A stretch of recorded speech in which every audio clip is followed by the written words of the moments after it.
बुडणाऱ्या 7 वर्षाच्या मुलाला वाचवण्याच्या प्रयत्नात दुर्दैवी आई आणि मुलाचा बुडून मृत्यू.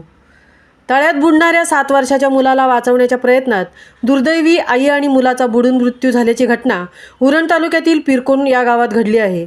उरण तालुक्यातील पिरकोण गावात नीरा पाटील वय वर्ष 25 व त्यांचा मुलगा रिहान पाटील वय 7 वर्ष गावातील तळ्यात संध्याकाळी कपडे धुण्यासाठी तळ्यात गेले होते.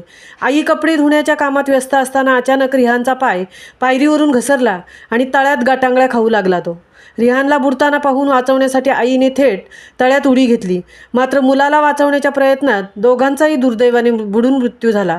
तळ्यात कपडे धुण्यासाठी गेलेले मायलेक संध्याकाळी 7:30 वाजले तरी घरी परत आले नाहीत. त्यामुळे काळजीत पडलेल्या नीरा यांचे सासरे तळ्याकाठी पाहण्यासाठी आले. त्यांना तळ्याकाठी धुण्यासाठी आणलेले कपडे व चपला दिसल्या.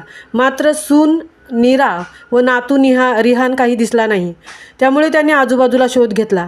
त्यानंतर तळ्यात तर बुडाले नसतील ना अशी शंका त्यांच्या मनात आली व त्यांनी आरडाओरडा सुरू केला. त्यांचा आरडाओरडा ऐकून ग्रामस्थ तळ्याकाठी आले. त्यांनी तळ्यात शोध घेतला असता आई मुलगा बुडालेल्या अवस्थेतही एकमेकांच्या हात घालून मृत्युमुखी पडल्याचे हृदयद्रावक दृश्य पाहायला मिळाले. दोघांच्याही नाकातोंडात पाणी जाऊन त्यांचा मृत्यू झाला होता. या प्रकरणी आकस्मिक मृत्यूची नोंद करण्यात आली असल्याची माहिती उरण पोलीस ठाण्याचे वरिष्ठ पोलीस निरीक्षक राजेंद्र कोते यांनी दिली.